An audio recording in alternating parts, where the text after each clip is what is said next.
Hello, Angie here from the Small Business Kit. And today I want to just talk you through very quickly on planning a website, having a checklist before you go and blindly build your website or get someone else to do it for you. Just putting a little bit of thought and consideration into what you want, how you're going to do it, can make all the difference between your site achieving its aims and objectives at the end of the day, doing what you want it to do. Now, a website is a key part of any business in today's online society. We're all online so much more than we ever used to be, doing searches. Even if your site isn't there for selling something, people may want to check you out. They may not want to buy online, but if they hear about you, they're likely to do an online search to check out who you are and what you do. So a website should form a really important part of any marketing strategy that you have. So let's just go through and consider a few key points before you start putting your website together, as I say, to make sure that it gets the end result that you really want. So here's the checklist for you. First and foremost, who's the website for? Who is your chosen audience? You can say, well, a website, it goes out to the world, but you're not trying to attract the world. Don't fall into that trap of trying to make your website attractive to everyone. It just won't work. You want to think of your ideal customer and plan everything on your site to attract just them. These are the people who are most likely to convert to your future customers and spend money with you. So you want to be talking to them. So think about that. If we just hop over to, let me just have a look, Small Business Kit. So here we are. Now, I want to attract female entrepreneurs. It's very clear on my homepage. That's my target market. That's who I'm talking to. Guys can come on and they can use the site. I'm not being sexist here in the slightest, but I'm aiming at the women out there, those women who have got ideas, but they're just not quite sure how to take them forward. They just need that helping hand. They need some information. They don't know where to get it. So I'm quite clear who I'm writing my site for. Whenever I do anything on here, I've just got that target market, that ideal client in my mind, so that everything is focused towards her. So have a think yourself as to who your site is looking to attract. Then we want to think about the aims and objectives. What do you want your site to achieve? This can be different for different industries. Is it just to provide information to existing customers? You may have got a big client base. You're very lucky that you don't need to be taking on more work, but your existing clients need access to information, and you can be giving them the information 24/7. They don't need to wait to phone up in working hours. They can just pop onto your site and get whatever they need. So it can be a really useful resource for that. Are you just trying to build brand awareness? Is it purely a branding process at this moment in time? Or is it that, yes, you do want to directly sell products or services to new clients and existing clients? All these factors are going to have an influence on the design of your site. And again, if we go over to the Small Business Kit, I'm providing information, but ultimately I want people to become a member of my site.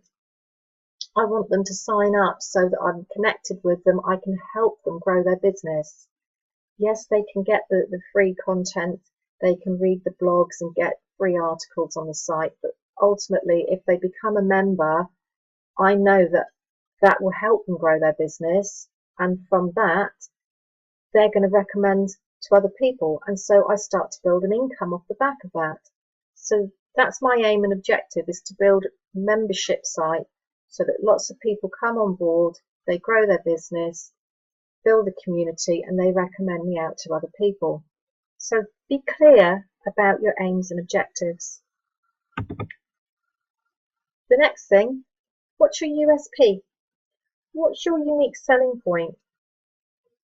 Why are people going to keep coming back to your site and not that of your competitor? What can you offer that others don't? If there isn't a clear differential between what you're offering and what your competitors are, then you've really got to narrow down that niche target market and think, what is it that's going to make a difference to them?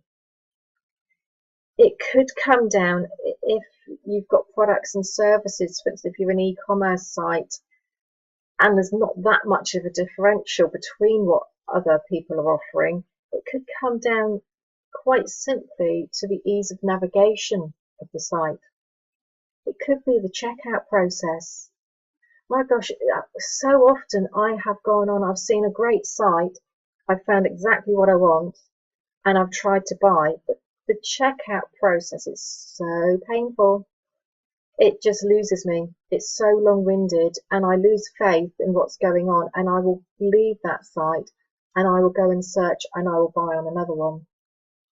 I want things to be very clear, what I'm doing, what's happening, what the process is, and I want it to be quick.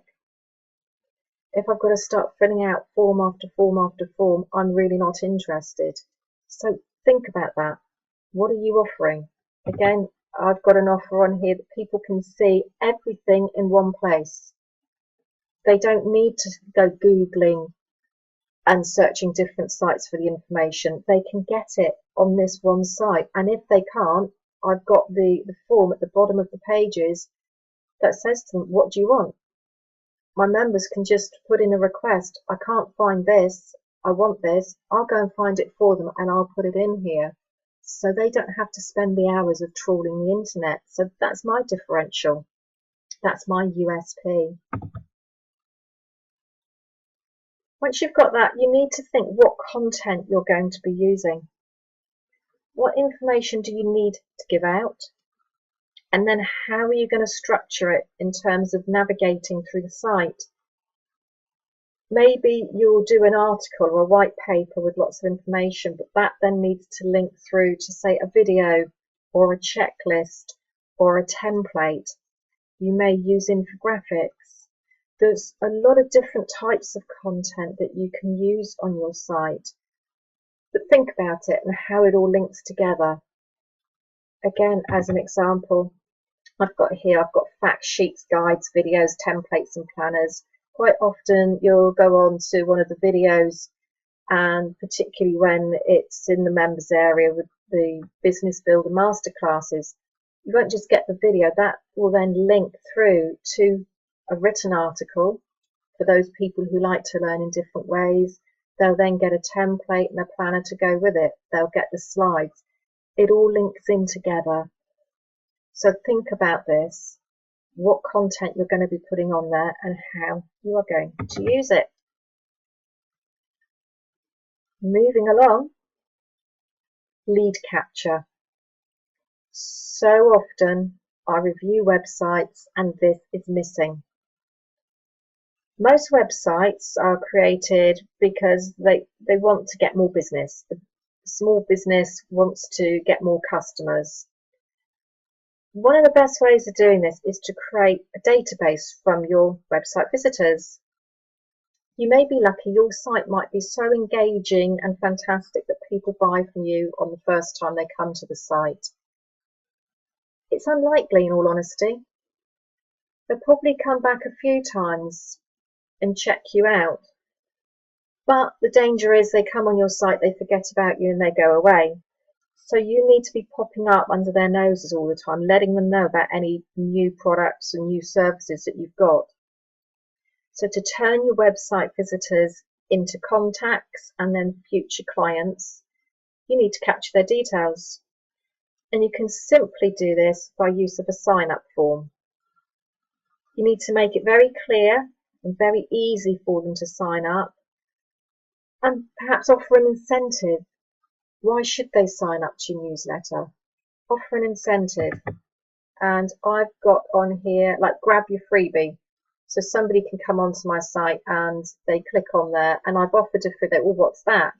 And that simply goes through to, they can get my free top 20 steps to success. And they'll get the blog posts and latest news. So I've offered an incentive to them to start with. At the end of my blog posts in lots of areas, I will have a sign up form. So at the end of blogs, there's a way that I can capture people's details. So if we go on to one of these, for instance, go down to the bottom of the blog, and there you go, join the newsletter. So they'll get the 20 steps to success, the ebook, along with the hints, tips and freebies. So I'm making it easy for people to remember my site, to keep updated with what's happening with it. You need to comply with the law, particularly if you have a sign-up form. You need to be complying with the law, or you can end up in hot water. If you're collecting any information, any data from visitors to your site, this is important. You may not have a sign-up form on your site, so you say, well, no, that's fine, I don't need to do anything.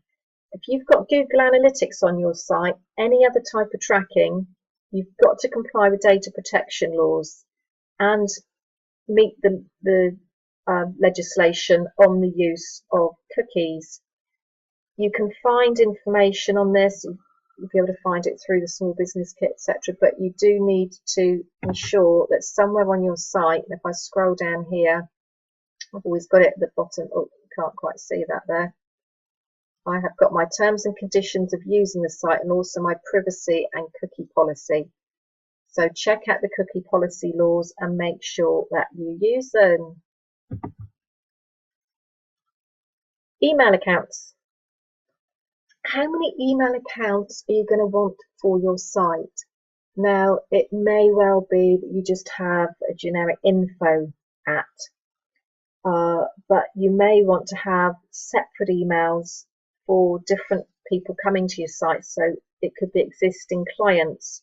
So like I could have on my, rather than just contact at the Small Business Kit, I've got members at the Small Business Kit. That flags up to me that it's a member, it's one of my paying customers. So they're going to get priority. Sorry, but they are. If they're paying me money and they've got a question, I offer that out as part of the service. I need to know that it's a member emailing me and not just a generic inquiry. It may be somebody is ordering, so you could have, if they're having a problem, it could be orders at, and then your domain name. That's got to go right to the top of your list. They're trying to spend money with you and they might have got a problem, so orders at.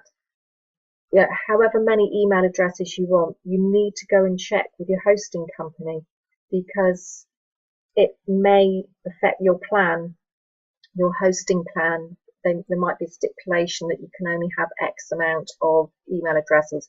It's a lot more flexible now than it ever used to be. It used to be you just get 1 or 3. Now you probably get loads and loads. But do think about it, because when you're setting your site up, all these different areas, if people are going to get in contact with you, just think, do you want a number of different email addresses? Integrating social media. I like to always talk about how your website, thinking of your website and your social media accounts, all as a big spider's web. They're dotted around all over the place, but they all need to link back to each other. You want to link your social media account to your website and vice versa. So if somebody comes onto my site, you can see at the top here, I've got my social media buttons. I just scroll up. There we go. So it's up here. They can connect with me on Twitter. They can follow me on any of these. If they go on to any of my social media sites, there's also a link from each of those back to the website. So it's this constant linking, making it easy for people to find me, to keep in contact with me. So make sure that you have your social media buttons in a prominent place, because if you've really tailored this to your ideal client, they're likely to want to follow you. You're talking in their language, you're offering something that they want to keep up to date with, so make it easy for you to be under their nose consistently. Then just final couple things. Branding. Make sure your website ties in with all your other branding. If you've got any other marketing material at all, whether it's on your social media accounts, whether it's on printed material, business cards, flyers, you want everything to be consistent so that you're instantly recognizable. Think of the big brands. Think Coca-Cola. Now, if they've got everything, red and black springs to mind for me, or red and white with Coca-Cola, if they suddenly had a website that was all blue or yellow, it would jar. Is this the same company or is this someone different? So you want people to instantly recognize you.